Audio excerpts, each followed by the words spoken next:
হযরত যায়েদ বলেন, আমি নবী সাল্লাল্লাহু আলাইহি সাল্লামের দেহ মোবারক থেকে রক্ত আমার নিজের গায়ে মাখতেছিলাম আর কাঁদতেছিলাম। ওই রাত্রে কিতাবে আছে নবীজি ওই রাত রক্ত মাখা দেহ নিয়ে লম্বা দোয়া করছিলেন, আল্লাহর কাছে মুনাজাত দিছিলেন, লম্বা দোয়া করছিলেন। তো দোয়ার মধ্যে এই কথাটাও নবী সাল্লাল্লাহু আলাইহি সাল্লাম বলছেন, আয় মাওলা, এ কেমন মানুষের কাছে আমারে পাঠাইলেন যারা আমারে অপরিচিত দুশ্মনের মতো আচরণ করলো, অথচ আমি তো তাদের হিতাকাঙ্ক্ষী, আমি তো তাদের কল্যাণ চাচ্ছিলাম, ওরা যে আমার এইভাবে পাথর মেরে তাড়িয়ে দিল। এরপরে শোনেন, এইভাবে নবীজি মনের আবেগে বলতেছিলেন যে আল্লাহ কার কাছে পাঠাইলেন আমারে, তায়েববাসী আমার সাথে এটা কি করলো, ইলা বাঈদিন ইয়াতাজাহামুনি, এমন কি অপরিচিত কারো কাছে পাঠাইলেন যারা আমাকে মোটেই চিনল না, অথচ আমি তো তাদেরই অঞ্চলের মানুষ, আমি তো এই আরবের, আমি এই মক্কার মানুষ। তো এইভাবে নবীজি বলতে বলতে মনের আবেগে শেষ একটা কথা নবীজি বলছে সাল্লাল্লাহু আলাইহি সাল্লাম। নবীজি বলছেন, আল্লাহ যাই বলছি মাওলা অভিযোগ না, ওরা বুঝে নাই, বাকি আমার শুধু একটাই কথা মাওলা, যদি আমার এই রক্ত মাখা দেহ নিয়ে রাত গভীরে আমি আপনার কাছে শুধু এতটুকু বলতে চাই, যদি আপনি আরশে আজিম থেকে আপনি যদি বলেন যে আপনি আমার উপরে নারাজ না, আমার প্রতি আপনি সন্তুষ্ট আছেন, তো গোটা পৃথিবী আমার বিরুদ্ধে গেল ফালা উবালি, আমি কোনো পরোয়া করি না। তোমাদের কাছে জানতে চাই, তোমরা নাফরমানরা যে পাপ করছো, এই পাপ থেকে, আল্লাহর আযাব থেকে তোমাদেরকে বাঁচাইবে কে সেটা বলো। ঠিক আছে মাদ্রাসা বন্ধ হয়ে যাক, ঠিক আছে মৌলবী সব সোহরাওয়ার্দী উদ্যানে একসাথ করে ব্রাশ ফায়ার করে মৌলবী সব শেষ করে দেওয়া হোক। তো এর কারণে এভাবে ধ্বংস হয়ে গেলাম আমরা, মাদ্রাসাগুলো বন্ধ হয়ে গেল, ওলামায়ে কেরাম সব আপনি গুলি করে দিলেন, কিন্তু সুদখোর তার সুদের গুনাহ থেকে, আল্লাহর আযাব থেকে বাঁচবে কেমনে? আমাদের মৃত্যুর মাধ্যমে, কথা বলেন না। ঘুষখোর তার ঘুষের পাপ থেকে যে আযাব আসবে, ওই আযাব থেকে সে বাঁচবে কেমনে? আমাদের মৃত্যুর কারণে, আমাদের মাদ্রাসা বন্ধ হয়ে যাওয়ার দ্বারা। এইটা আল্লাহ জানতে চাইছে, ফামান ইউজিরুল কাফিরিনা মিন আযাবিন আলীম। আপনি জিজ্ঞেস করেন ওদেরকে যে হে বেঈমানরা, আল্লাহর আযাব থেকে তোমাদের পাপের কারণে তোমাদেরকে বাঁচাবে কে সেটা বল। আমি থাকলাম বা না থাকলাম, আমি থাকলাম বা না থাকলাম। এই জন্য আব্বা এটা জরুরি। আমি শুধু ওয়াজ করা মাকসাদ না, ব্যক্তিগতভাবে আমি চাই আপনার কলিজায় কথাটা বুঝাইতে। দিন আপনি পারবেন, ইসলাম আপনি পারবেন।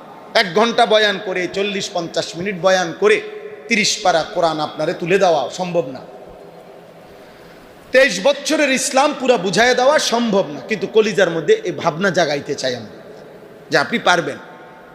আল্লাহকে মানা, আল্লাহর দিন মানা, কোরআন সুন্নাহ মানা, শতভাগ যৌক্তিক, ইনসাফপূর্ণ, বাস্তবধর্মী, পরিবেশ পরিস্থিতি, যুগ চাহিদা, সময়ের প্রেক্ষাপট, অবস্থার যে কোনো পরিবর্তন, পৃথিবীর যে কোনো অবস্থা, খোদার কসম আল্লাহর কোরআন প্রত্যেক অবস্থায়, রাসূলুল্লাহর বিধান শতভাগ যৌক্তিক, ইনসাফপূর্ণ, ভারসাম্যপূর্ণ। এই কথা যদি আপনার কলিজায় না থাকে, আপনার ঈমান থাকবে না। আপনি যদি বলেন হুজুর এখন কি আর সেই পরিস্থিতি আছে, কোনটা? সেই পরিস্থিতি বলতে আপনি কোন সালেরটা বুঝাইছেন নাই? আমি একজনে আমার বলছি, হুজুর এখন কি আর এই ব্যবসা আসেনি? আমি কই কোনটা, মানে কোন সালের ব্যবসাটা নাই ওইটা কম। মনে করেন আজ থেকে 300 বছর আগে পেঁয়াজের ব্যবসা ছিল, এখন আর পেঁয়াজের ব্যবসা নাই। এখন কি? তাহলে কি নাই? এটা বুঝি কোনো কথা হইলো? এখন কি আর ওই যুগ আসেনি? তো সেই যুগ বলতে আপনি কোন সালের বুঝাইছেন? বুঝছেন না আমার কথাটা? আপনি ওইটা বলেন যে হুজুর এখন কি আর ওই যুগ আসেনি, তো ওই যুগ বলতে আপনি কত বছরকে এদিকে রাখছেন, কত বছরকে সেদিকে নিলেন? এই বাঘটা গুদ্দুর আমার বুঝান দরকার। তো কত কত করে বাঘ দিলেন? 30 করে নাকি? তো এটা কি কোনো কথা হইলো?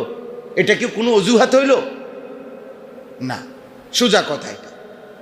আপনি আমি পারবেন। আল্লাহ তাআলা ওই মেজাজ দিয়ে, ওই যোগ্যতা দিয়ে আমাদেরকে সৃষ্টি করেছে। প্রত্যেক ব্যক্তির শরীর, স্বাস্থ্য, মনোযোগ, পারিপার্শ্বিকতা, অবস্থা, বয়স, মেজাজ, রুচি সব কিছু বিবেচনায় রেখেই আল্লাহর বিধান। আল্লাহর বিধান, ইউরিদুল্লাহু বিকুমুল ইউসরা ওয়ালা ইউরিদু বিকুমুল উসর। রমজানের আয়াত যেখানে আল্লাহ তাআলা বলছে, বান্দা হঠাৎ করে তুমি হয়তো গাবড়ায় যাইতে পারো যে হঠাৎ করে কথা নাই বার্তা নাই, 11 মাসের নিজাম হঠাৎ আপনি আমার চেঞ্জ করাই দিলেন, নাস্তাও বন্ধ করে দিলেন, দুপুরের খানাও বন্ধ করে দিলেন, বিকালের চা পান বন্ধ করে দিলেন, বিষয়টা একটু পেরেশানি হয়ে গেল না? তো আল্লাহ তাআলা বলে, বান্দা বিশ্বাস করো, আমি আল্লাহ বলছি, তোমার উপরে আমি বিধান আরোপ করতে গিয়ে আমি আল্লাহ নিজে, খোদার কসম আল্লাহ বলেন, বান্দা তোমার জন্য যেন সহজ হয় এটা আমি নিজে খেয়াল রাখছি। ইউরিদুল্লাহু বিকুমুল ইউসরা, আমি খেয়াল রাখছি, বললাম আমি তোমার বানাইছি, আমি তোমার ভেতর জানি, আমি বাহির জানি, তোমার সমস্ত অঙ্গের যোগ্যতা আমি জানি, আমি জানি তোমার বয়স কত আমি জানি, তোমার শরীর স্বাস্থ্যের মধ্যে যোগ্যতা কতটুকু আছে আমি এটা জানি বান্দা। এবং আমি বলতেছি, ওয়ালা ইউরিদু বিকুমুল উসরা, তোমার জন্য কঠিন হোক, তোমার জন্য কঠিন হোক, আমি আল্লাহ কমপক্ষে বান্দা তোমার জন্য আমি এটা চাই নাই। কি সুন্দর কথা, সুবহানাল্লাহ। এমন মায়ার কথা যে মালিক বলছে, ওই মালিক থেকে দূরে সরে যাওয়ার কেমনে ইনসাফ হইতে পারে? এমন দরদি কথা যে মালিক বলছে, মা জাআলা আলাইকুম ফিদ্দীন মিন হারাজ।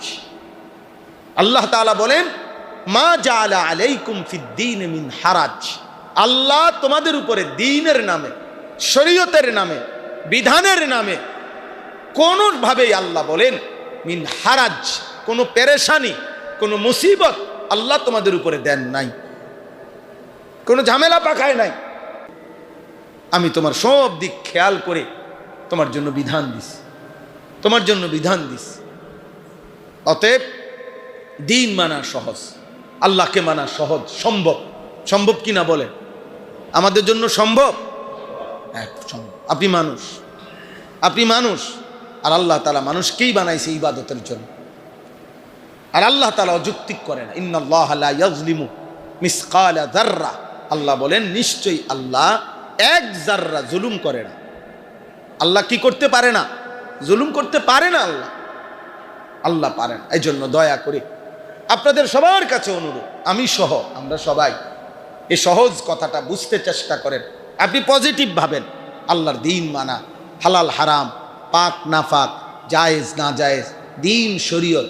ইদানিংকালে আইসা আজকে কয়দিন হঠাৎ করে দিন শরীয়ত, শরিয়া আইন, ইসলামের আইনের প্রতি অতিরিক্ত বুদ্ধিজীবী বাংলাদেশে নতুন করে মাথাচাড়া দিছে। বুঝেন নাই কথা? ঠান্ডা হয়ে যাব, বেশি দিন টিকবে না। হয়তো বড় কোনো বরাদ্দ পাইছে, তো এই বরাদ্দ হালাল করার জন্য একটু নাড়াচাড়া না দিলে এতটি টাকা খাইয়ালাম তো সোজা কথা না। বুঝেন নাই? বলবে যে এতগুলো বড় টাকা পয়সা, এত সুযোগ সুবিধা দিলাম, কি কইলা? তো বড় বলবে এই যে বলছি, এই অমুকখানে সিফা সাফার মধ্যে বলছি, টকশোতে বলছি, রোডে গার্ডে বলছি, ঢাকা শহরের কোনাকানিতে বলছি, তো বলছি। হুজুররা না নাড়া দিয়া চাইছি, দেখছি যে না, হুজুররা লড়ে না, পাবলিক লড়ে না, এই আর কি। فأما الزبد فيذهب جفاء وأما ما ينفع الناس فيمكث في الأرض। কোরআন শরীফের আয়াত। এই আয়াতের অর্থ হলো, আপনি সহজে বুঝবেন, সমুদ্রের যে ঢেউ উঠে, এই ঢেউয়ের মুখে যে সাদা ফেনা আছে না, ফেনা মিলিয়ে যায় সাদা, আর যেটা পানি, যেটা প্রয়োজন, এটা ধাক্কা খাইয়ে আবার সাগরে ফিরে যায়, এটা থেকে যায়।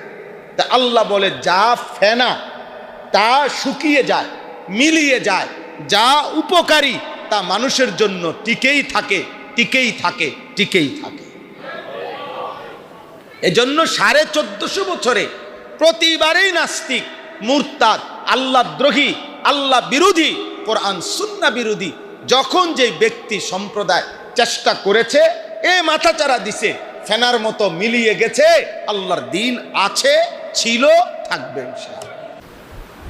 আমি না বুঝাইতে পারলে আমার ব্যর্থতা, কোরআনের ব্যর্থতা। রাসূলুল্লাহ সাল্লাল্লাহু আলাইহি সাল্লামের ব্যর্থতা না, তিনি বুঝাইয়ে গেছেন, হয়তো আমি বলতে পারি নাই আর কি, এটা আমার অক্ষমতা হইতে পারে, হয়তো আমার অক্ষমতা। তায়েফের ময়দান থেকে আমরা কিতাবে পড়ছি, তারিখে আছে, তায়েফের ময়দান থেকে নবীজি সাল্লাল্লাহু আলাইহি সাল্লাম যখন রক্তাক্ত হয়ে ফিরে আসছিলেন, সারা দেহ যখন রক্ত মাখা, পবিত্র পা মুবারক হযরত যায়েদ ইবনে হারেসা নবীজির পালক পুত্র, যিনি সাথে ছিলেন তায়েফের সফরে, তিনি বলছিলেন এই পরিমাণ রক্ত ঝরছিল তায়েফ থেকে ফিরে আসার পরে। নাখলা নামক একটি খেজুরের বাগানে আল্লাহ নবী তখন বসছিলেন সেই রাত্রে। তো হযরত যায়েদ ইবনে হারেসা বলেন, রক্ত মাখা জুতা পায়ের তালুর সাথে এইভাবে জমাট বাঁধছিল, আমি খুলতেই পারছিলাম না।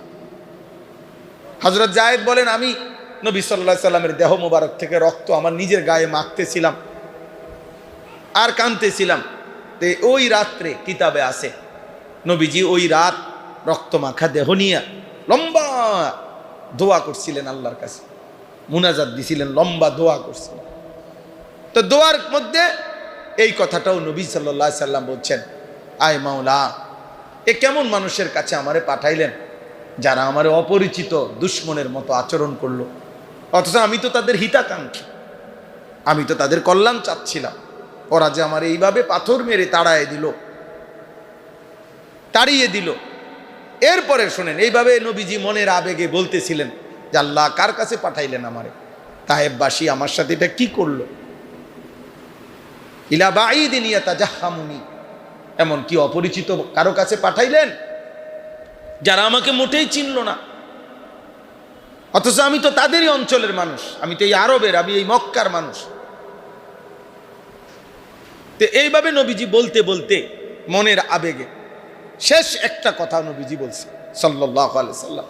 নবীজি বলছেন, আল্লাহ যাই বলছি মাওলা অভিযোগ না, ওরা বুঝে নাই, বাকি আমার শুধু একটাই কথা মাওলা, যদি আমার এই রক্ত মাখা দেহ নিয়ে রাত গভীরে আমি আপনার কাছে শুধু এতটুকু বলতে চাই, যদি আপনি আরশে আজিম থেকে আপনি যদি বলেন যে আপনি আমার উপরে নারাজ না, আমার প্রতি আপনি সন্তুষ্ট আছেন, তো গোটা পৃথিবী আমার বিরুদ্ধে গেল ফালা উবালি, আমি কোনো পরোয়া করি না।